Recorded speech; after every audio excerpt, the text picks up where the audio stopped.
My name is Colonel Alex McCalman, and I'm the Director for the Joint Acquisition Task Force under the Science and Technology Directorate in SOF 18L. My purpose today is twofold. First, I'm going to discuss the outcomes of the TALOS project, what we learned, what we did. Second, I'm going to talk about how we're transitioning to our new research focus and how we used TALOS as a foundation towards how we are going to look towards hyper-enabling the operator in the future. This presentation is 45 minutes. 30 minutes on TALOS. In the middle, there's a short video, and then we're going to talk about the hyper-enable operator for 15 minutes. Afterwards, I'll field questions using the Slido app. And following questions, I will have a call to action to raise up, and I will escort you down into the end of the hallway so that we can show you the TALOS suits and also our HEO demonstration, our hyper-enabled demonstration, to give you an appreciation for the type of technologies that we're seeking after. So let's begin. Where did we start? On 5 December 2012, Dr. Joseph was captured by the Taliban along with his interpreter and was held in a compound right outside the border of Pakistan and Afghanistan. 3 days later, a SEAL team was given the mission to rescue Dr. Joseph and conducted a movement 4 hours in mountainous terrain at night to approach the target. As they approached the target, Petty Officer First Class Nick Check ran up to the door and noticed that a sentry came out of the target building and compromised the SEAL platoon, and they immediately executed an emergency assault. Nick Check ran into the door immediately. Followed behind him was Chief Petty Officer Ed Byers, who the actions that he performed inside that room earned him a Medal of Honor as he rescued the hostage and violently conducted that mission. The SEAL team successfully rescued the hostage and extracted it from the target area, but unfortunately, Petty Officer First Class Nick Check was killed and shot by an AK-47 rounds at the moment he entered the door during that operation. This is where it all started. Alan McCraven in 2012 at the time, 2013, stomped his fist on the table and recognized that we've got to invest investments on building out a combat suit, on revolutionizing our combat effectiveness with a suit so that we can prevent this from happening and protect the operator at the most vulnerable point. As you can see over the history of time, the operators on the ground since World War I all the way till now, the equipment is not changed very much. We are providing certainly a lot of capability, but the weight's getting heavier. So this initiative all began a project that was formed, the Joint Acquisition Task Force, intended to build a combat suit, and it comprised a team of acquisition professionals, engineers, and operators all working collectively to understand the state of the art and get after building a combat suit and accelerate innovation towards a disruptive suit. This slide is an early on slide deck that talks about the organizational priorities that the TALOS project sought to achieve. First and foremost, it was a combat suit, but we knew from the get-go that we had to do things non-traditionally. We had to get access to non-traditional partners and do things we don't typically do to acquire large systems. So we added on additional processes and priorities to increase our collaboration and build ecosystems and really get after rapid prototyping along with building combat suit and accelerating transitions to the SOF operator. On the right, you see the number of technical areas that we investigated in early on, and those were meant to focus our efforts to understand what the opportunities were to provide some technical advancements towards building out and integrating into a final suit. First, I'll talk about some of the intangibles that came out of the experience, and first and foremost, in 2014, there was a 6-month rapid prototyping endeavor where SOCOM brought in leading experts in a variety of areas of expertise such that we can get ourselves embraced with the technical opportunities and understand what the state of the art was. This was the emergence of both the operator with the engineering and science and the creativity that was necessary to think about what was possible and ideate on ideas that would result in viable solutions that we can ultimately test and deliver to the SOF operator. The rapid prototyping was pioneered by the TALOS experience, and this is something that we continue to do periodically to ensure that we understand what we need and we can get after delivering technology. Another aspect that emerged out of the TALOS experience is our ability to have persistent collaboration and expand the ecosystem of all our partners. Soon after the 2014 prototyping event, SOFWorks emerged, and it allows us a venue to open ourselves up to industry, conduct additional prototyping endeavors, and understand and increase the pathways that industry can access our interests and needs. We also focused heavily on leveraging the Small Business Innovator Research Program and got a lot of success at bringing in partners to work on technical solutions while with the intent in mind to flourish their business and instill the industry base.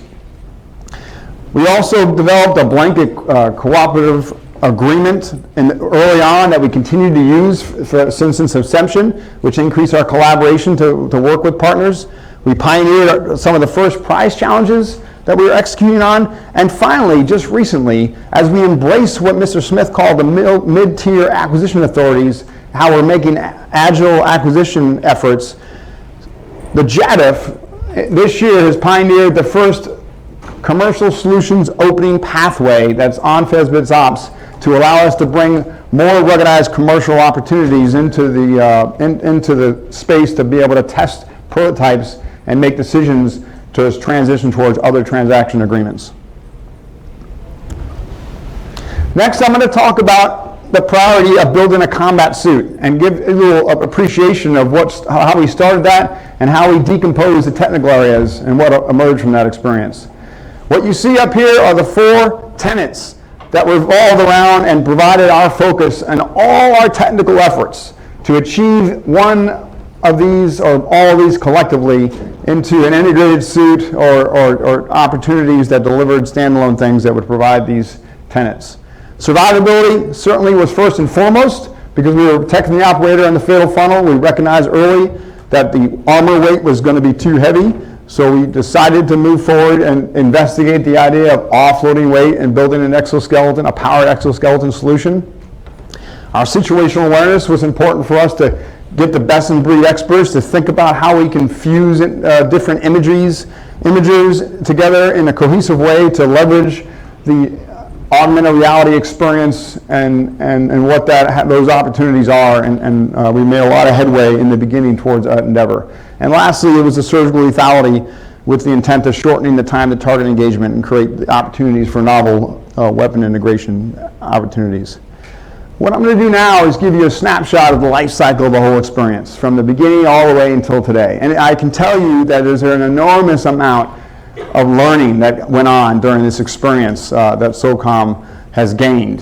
In the beginning, it was focused on assembling the team and getting an appreciation for what the state of the art is on all these technical areas.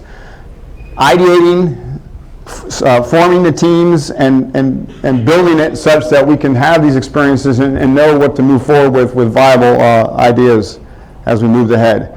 The next phase we got into exploring the design space across all the technical areas and getting modeling simulation to appreciate what the design space is in various areas, as well as working with physical hardware to give an appreciation for what's viable and what decisions we're going to use to move forward with our decision to design and build the combat suit.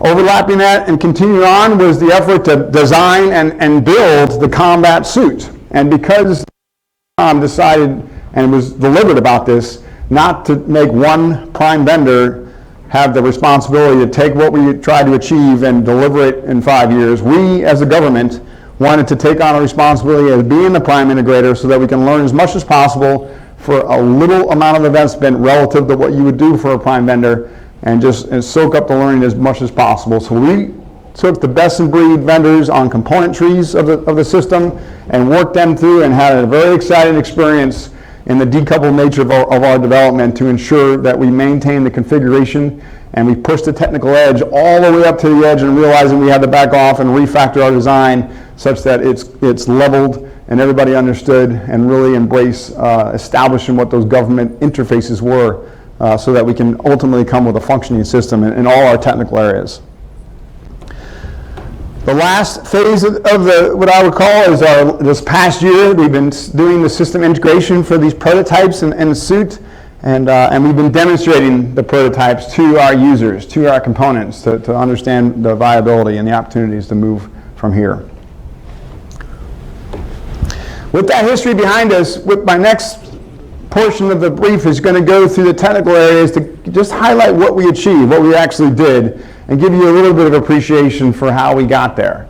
The first technical area, as you can expect, is the most important, was to protect the operator with better armor. As I said earlier, it was determined that in order for us to cover the human body with 100% body armor, it was going to take something to offload that weight, and it wasn't viable. We either needed to make the armor lighter, which is something that we continue to do and encourage industry, and we also wanted to investigate the opportunity to offload weight and see if that was possible. At the end of the day, you saw Master Sergeant cadets standing on stage with armor that is being used out downrange today.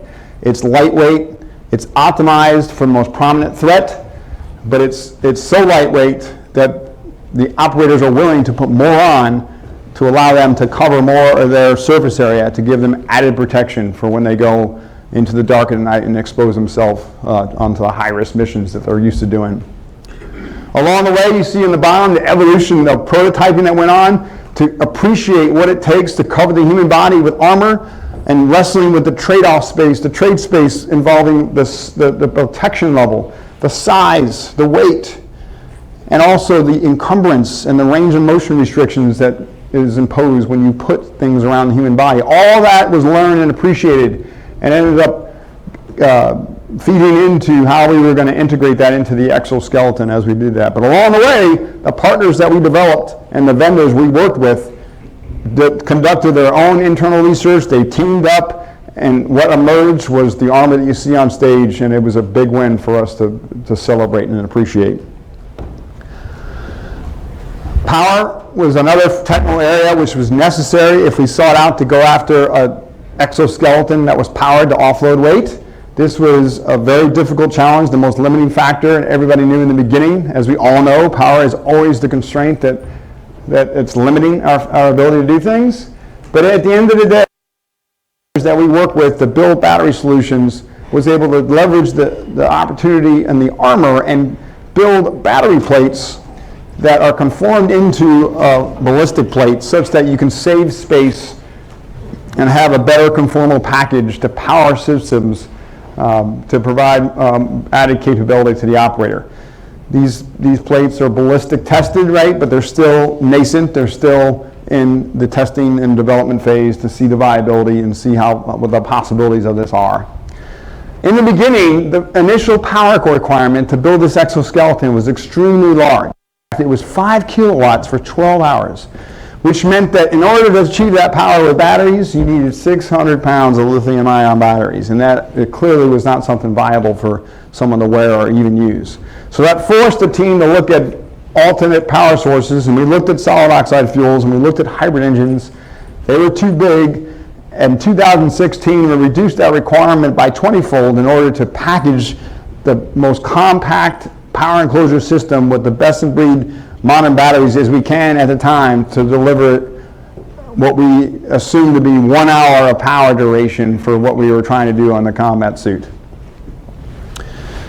The base layer, this ultimately resulted into a shirt that's integrated that you put on and has a suite of physiological monitoring status that you can read and transduce off the human body and transport that off-site. This is something that was a challenge in our endeavor to move data and power along fabric such that we minimize the use of wires. We also built an active thermal management suit, which are micro tubing that pushes cool water, an air conditioning unit that pushes cool water through you to keep your body temperature down, as well as a heat pump to keep you heated in the same means. These systems were used by the SEAL delivery vehicles on 9-hour swims to give them an added benefit. The intent of that is to extend your duration in extreme environments. And right now, those are commercial products for people. We also got after electric myography sensing with the intent of using this sensing of EMG, as the acronym, to feed the control of predicting the motion of the human, such that that could be used in the control algorithms to help offload the weight and move the exoskeleton around. Right now, that is still an active research area that we're continuing to explore opportunities for that type of sensing could feed into the exoskeleton domain. In the helmet area, we worked on a visual augmentation system that most of the success of this endeavor was realized early on. We established a modular system with government-owned interfaces that was used in the Army integrated visual augmentation system. The Army is endeavoring in a large, high-paying program to develop a HUD with a prime vendor that this technical work that we did early on served as a start point for us to establish what those interfaces are, those needs, and how that delivered. Now, the system itself is modular, and then it's got different types of cameras, imagers on the top there, and we built a bridge, a processing bridge, analyzing the processing nodes in such a way where it was light enough, as well as light as possible, and it can be packaged up into the head. Ultimately, the work we did on the bridge directly impacted the Army's future program on the next digital night vision program that they're going to work on, called Delta I. We worked on an embedded computer environment. This was an endeavor to use best practices in software engineering to ensure that we had a software system that was survivable, adaptable, and open. And in doing this, we leverage best practices by embracing the microservice architectures, Docker containers, and all that what industry is using right now. And by leveraging our UARC, our University Research Affiliated Research Center, we learned a lot and got ahead of the curve on understanding how we can embrace the best practices in software engineering. The last technical area I'll talk about is the exoskeleton. Clearly, it was the most difficult of all the areas that we've investigated, especially as the prime integrator. This is the technical area that we decided to take the best of breed vendors among the actuation, the sensors, the structure, and have the government act as the lead integrator in this endeavor. In the beginning, when we were trying to understand how a human was going to be encapsulated into a suit, we had to understand the capability and the type of motion that the operator was going to do. So we did modeling and simulation for what the viability of the power requirements are and how much actuated assistance was needed for each of the joints, given different movements and different payloads we thought we might put onto the operator. Everything you were going to build on an exoskeleton is completely contingent on the payload you're going to carry and the type of movement you're going to perform. So not only did we do modeling and simulation, but we collected a lot of human data up at the Army Research Lab on treadmills and did a lot of inverse dynamics to understand the load being applied at every joint as the operator was running with weight. And then we had to think about how we would put some structure around the human body and how that additional weight would impose more loads onto the joint, and then come up and think through the trades of which joint needed an actuator, which one could not use an actuator and be passive. And it was a massive trade space decision to navigate through all of what needed to be decided upon to deliver something that was going to offload weight.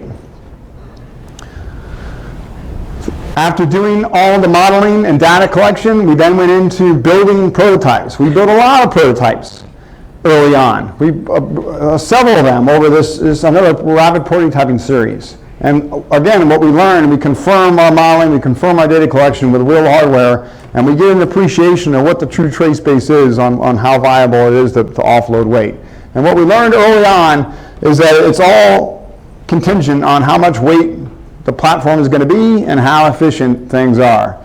The actuator control and power efficiencies are what driving the trade space in this endeavor, and the lighter you can make it, the more viable it is such that you can put a human into the loop. The intent along the way was to ensure, or attempt to ensure, that the human was in control, and that the machine wasn't going to be something that's going to control the human because it was too heavy and too big. So the balance of trying to come up with a design that was going to be able to be controlled by the human such that the human didn't feel it, combine that with the need to offload a lot of weight, was the difficult trade space that we wrestled with. So ultimately what we decided, we've got two different design paths that we accomplished during our tenure in the TALOS experience. The first one is the load carriage design. The load carriage design, there was two pathways we took. The first pathway was the one that's government-led, that we integrate ourselves, the one that everybody looks to when they think about the TALOS experience. We also had another single vendor build the same type of system with the same intent to offload weight and load carriage, to learn how viable and how feasible that was. But by having two different pathways, you get an appreciation for the trade-offs on how one particular design point would compare to another. The second, off and to the right, was the second design point, the second pathway that we investigated in, and that's what you saw on stage earlier this morning. It was a lightweight augmentation design that did not have the intent to offload weight.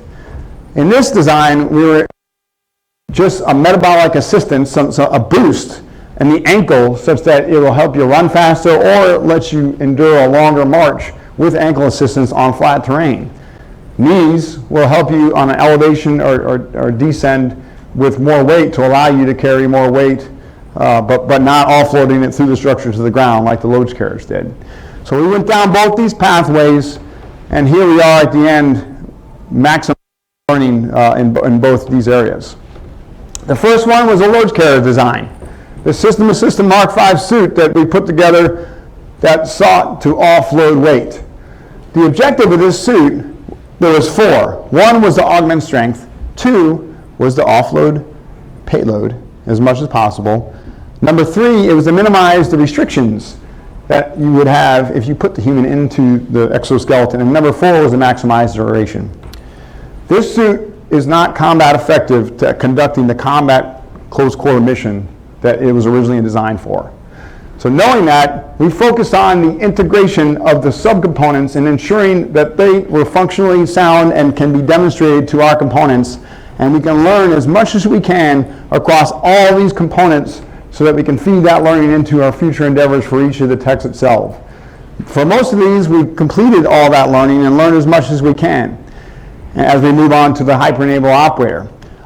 There's some more learning that we're doing right now with our exoskeleton in the lab to characterize the loads, to work on the control efficiencies, and all that becomes the technical corporate knowledge that we've learned with our partners that we are delivering to government stakeholders who have a continued interest in investigating how an exoskeleton can be applied to offload weight in various use cases outside the close quarter combat mission. The second design was what you saw on stage, and this is the one that was the lightweight augmentation system that integrated the various subsystems along with it to provide added capability that hit all the four tenets that we mentioned early in the brief. We increase awareness by doing operational stress index and biomedical monitoring. We increase the body area coverage with the armor protecting the operator for survivability. We increase situational awareness by providing them three-dimensional audio, which you'll see in the demonstration room and you can put on and use. Look-down displays that provide added awareness by keeping your hands free. A shot detection garment that would indicate the moment someone got shot and transmit the location and where it was off station. We talked about the ballistic battery, the lightweight armor, and the small arm stabilization system is a system you put on a weapon to stabilize an unsupported firing position to increase surgical lethality, which is the last tenet that we talked about earlier. The TALOS project focused on the physical domain throughout the life cycle of the project. As we experienced that, we now recognize our future and how we now have to embrace the cognitive and also virtual domains simultaneously with the physical. The opportunity cost of continuing to think through and build the load carriage design is far outweighed with the SOCOM's need to embrace the digital age and the cognitive age and getting after operationalizing artificial intelligence and smart autonomous systems. So that is the reason why we used TALOS experience to accelerate our research into the human-machine interfacing of what the text that we developed on and how that puts us and serves as a foundation for hyper-enabling the operator that we'll discuss next. So with that, this comes to my transition point to the next topic. Before I get into it, I'm going to dim down the lights and show you a 2.5-minute video to give you an appreciation of what this transmission means to us. And I'll let it play. We started with a question. How could we create a suit for the SOF operator that not only offers full body protection to increase survivability, but enhances situational awareness and enables surgical lethality? Protection and human performance at a level never experienced before. With a long and challenging journey ahead of us, we dove right in, with only our vision and the desire to protect the human to guide us. Immediately, we were met with obstacles. Much of the technology needed to realize our dream had not yet been developed. The armor was either lightweight but not protective enough, or robust but too heavy for the operator to function effectively. But we forged ahead, investing heavily in the needed technology and finding vendors that shared our sense of purpose. We began to develop software that was completely unique and more adaptable than we could have ever imagined. Combining innovations such as augmented reality and three-dimensional audio, advanced targeting, and performance enhancement, we sought to maximize the operator's combat effectiveness. Complex data systems enabled us to remotely monitor the operator in the field, transmitting real-time data off-suit while providing actionable intelligence to the operator, maximizing their situational awareness. At the same time, some of the most talented and technically proficient experts in the world have been working tirelessly to bring our armored combat suit to life, pushing the boundaries of the possible. What emerged is a suit with increased body armor coverage, enhanced mobility, increased awareness, and lethality. The groundbreaking technologies that have been discovered along the way have pioneered the future of SOF warfighting, opening doors to new ideas. They made us wonder, could we craft something that transcends physical protection? The questions we began with evolved. We left behind the constraints of the physical domain to focus on cognition, enabling the SOF warfighter operating at the edge with technologies that increase situational awareness, reduce cognitive workload, and accelerate decision-making. Our shifting emphasis catapulted us in a new direction towards an empowered, networked, better informed, and more efficient operator. Welcome to the future.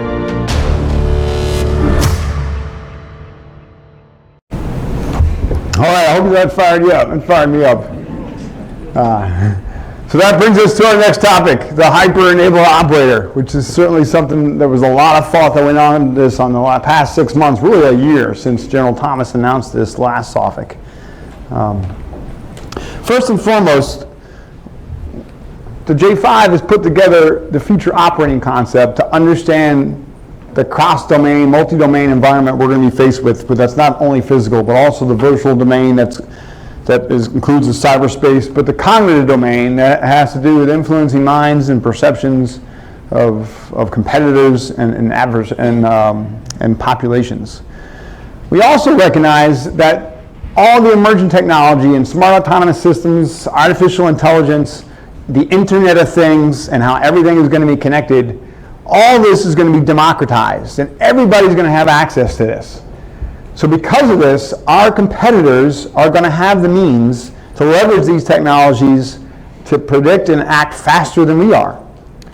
So we certainly have to be ahead and deliver the same type of capability, but we also have to emphasize the importance of how we need to empower our operators at the edge, on the ground, at the moment, when they need as much information as possible. The digitization of the digital universe is exponentially growing. So yes, we do want as much data as possible. We want to sense and get as much as possible, but we have to manage it effectively. And we have to narrow it down and to translate that enormous amount of data into quality information that is going to directly inform the operator at the point of need. Deliver the right information to the right person at the right time when they need, that is able to act decisively with the right autonomy, authorities, guidance, that's empowered to make those decisions. Enhancing cognition is something that we embrace ourselves getting our head around. We define cognition as a mental process by which information influences action. And what I'm showing you here on this slide is a model that John Boyd developed in the 1970s, who was a fighter pilot. And what he proffered was that the side that dominated the situation will be the one that was going to be able to make informed decisions faster than your opponent. And with the emergence of all the algorithms and our transformational change towards partnering with machines and having algorithms side by side as we engage and conduct operation in the future, embracing those algorithms to provide the information we need in a very efficient data pipeline is the effort to enhance cognition. Ultimately, the HEO vision seeks to leverage technology to asymptotically reduce this loop, this observe, orient, decide, act cycle as close to zero as possible. Before we define the term hyper-enabled operator, it is important for us to acknowledge the necessary enabling elements that have to be in place for this vision to come to a reality. And the bottom part of the slides here talk about that foundational elements. On the very bottom talks about a culture. The culture of leveraging data analytics to augment gut intuition and prior experiences with an efficient data pipeline to help accelerate decision is a cultural change that's necessary to embrace this. It also is an appreciation that we're not going to get all this for free with just a bunch of algorithms. It has to be the proper teaming with the data science professionals, with the warfighters, such that we can find the opportunities to leverage these technologies, these techniques, these algorithms in ways we've never thought to before, by combining operational concepts with the new technological ideas that will conform and merge together to ultimately achieve disruptive innovation. In yellow are the infrastructure, the foundational infrastructural efforts that our directorates in SOCOM are getting after. The data management strategy and our governance towards data assets is something that the Chief Data Officer is going to lead, and he's going to provide a speech on Thursday about that effort. The hybrid cloud strategy is something our J6 is working on to ensure that we can leverage as much as possible the cloud architecture to build out and modernize applications and speed the authority to operate on software so that we can get the software in the hands of the operator as fast as we can. And lastly, it's the communication network architecture that the PEOC4 directorate is working on to increase the bandwidth and data links into this environment that we're going to use to hyper-enable the operator. Therein lies the definition. We term the hyper-enabled operator as a soft professional that's empowered by technologies to enhance cognition at the edge in order to increase situational awareness, reduce cognitive load, and accelerate decision making. We do this by leveraging four technical pillars that ultimately may become combinations of integrated solutions that we have to test. The data assets and sensors are about fusing those insights and those information to aggregate knowledge into new insights and delivering that to the operator. The communication is an endeavor to increase our bandwidth, our backhaul, so that we can pass information around in a viable way, but also reducing the amount of data we have to pass around. So it's a dual purpose effort. Computing is about understanding edge computing, the fog layer that as a term that's emerging, to understand what amount of processing is going to reside at the edge versus in the cloud versus on the operator. And then lastly, it's the human-machine interface, which embraces the ability to understand the technology that we're going to use to digest information and also control smart autonomous systems as well. We want to visually, acoustically, and haptically efficiently consume information to accelerate decisions. This is my last slide before I go into questions. But the point we're saying here is really another jumping point, what we learned from the TALOS experience and what we'll continue to extend on, and it's about instilling a learning culture in our environment, in our SOF acquisition endeavors. We believe that transformational innovation does not start with solutions. It starts with a clear understanding of a problem. And it's only then that we can bring the right expertise to come in and think about what that problem is and iterate on it such that it's refined through time in a rapid way, as best we can, to clearly get after what the problem is so that we can ideate and deliver solutions. And once those solutions are identified, they have to be tested as early as possible. And as soon as we can get a prototype in the hands of the operator to evaluate whether that idea is something we should refine, kill, or pivot, that is how we're going to accelerate SOF innovation for the future. So the Joint Acquisition Task Force has a new charter, a new mission. We're no longer doing a project to build a suit. We are going to be a core competency to execute as a SOF problem refinement tool to perform this experimental process to deliver insights to the SOF enterprise and accelerate technology.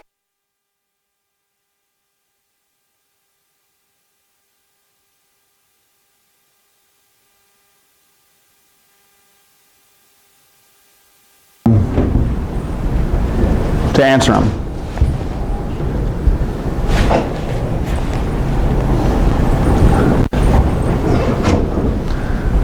How do we garner feedback from operators?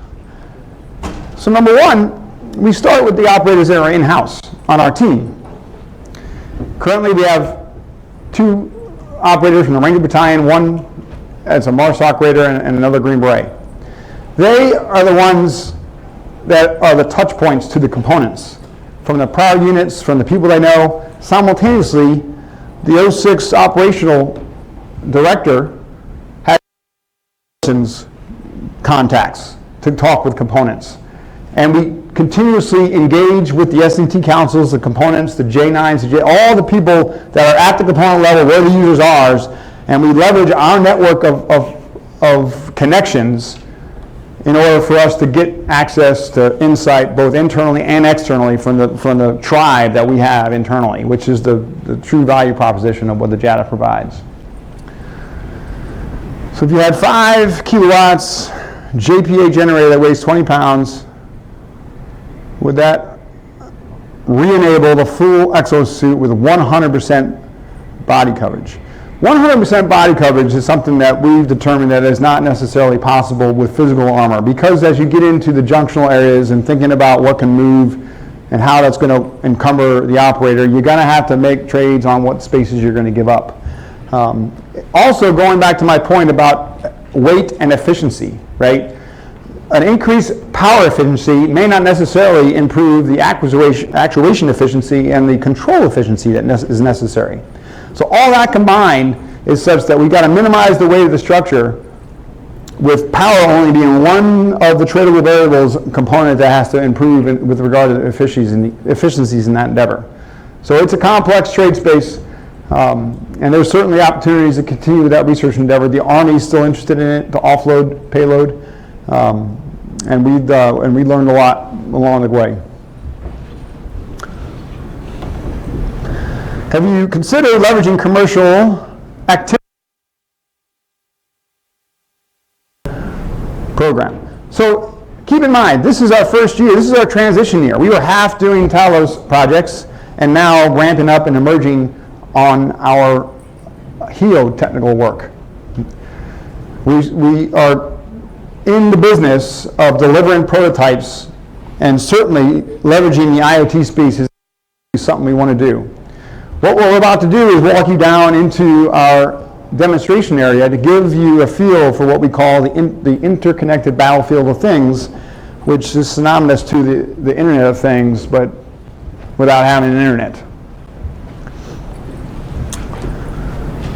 Any more questions? How are we doing on time?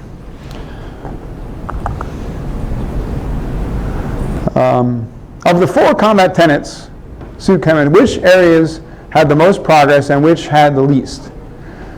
Certainly the survivability had the most progress because we've got fielded armor that is protecting the operator today. And in fact, it was the most priority throughout the project to protect them at the fatal funnel. I would say the surgical lethality was very minimal because we leveraged a small company, actually 2 people that we just found, and they came up with a novel solution to stabilize a weapon, and that was an exciting experience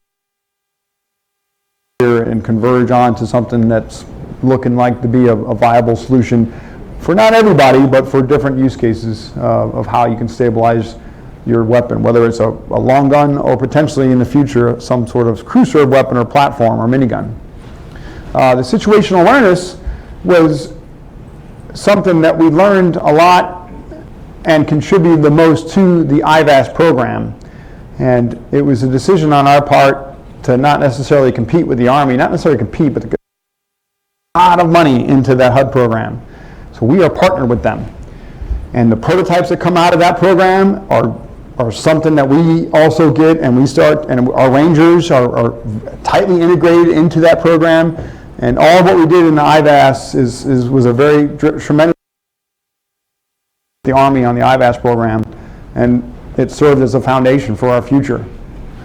And lastly, it's the human performance, which is a combined effort to the exoskeleton as well as the biomedical monitoring, the active thermal management. The active thermal management is fielded today, so that's something that's being used in the commercial sector, and also there's lots of opportunities to extend duration in different hot and cold environments. The exoskeleton is still immature, as we all know, and as I demonstrated. The lightweight augmentation system is more mature, and that's starting to come in different the commercial products. The same vendor has got their product out on the ski slopes, augmenting knees as they ski. So being a part of that and incentivizing and flourishing using the SIBR program, it was great to see. And not only that, but to bring in those knees back in from a commercial product into what we're trying to do for the operator. Okay.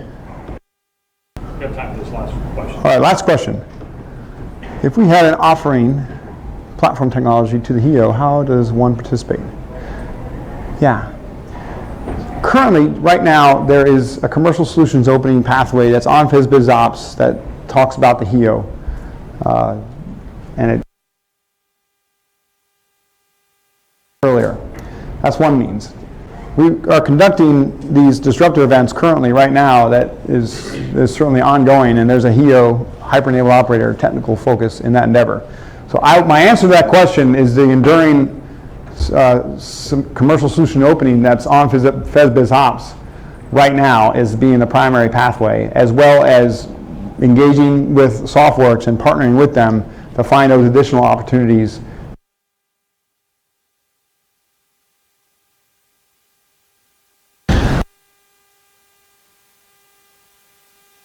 It's a little bit awkward when we move into another location, but I think you'll enjoy seeing the TALOS suit and seeing the HEO demonstration. So I'd like you to stand up, please, and follow me down to the very end of the hallway.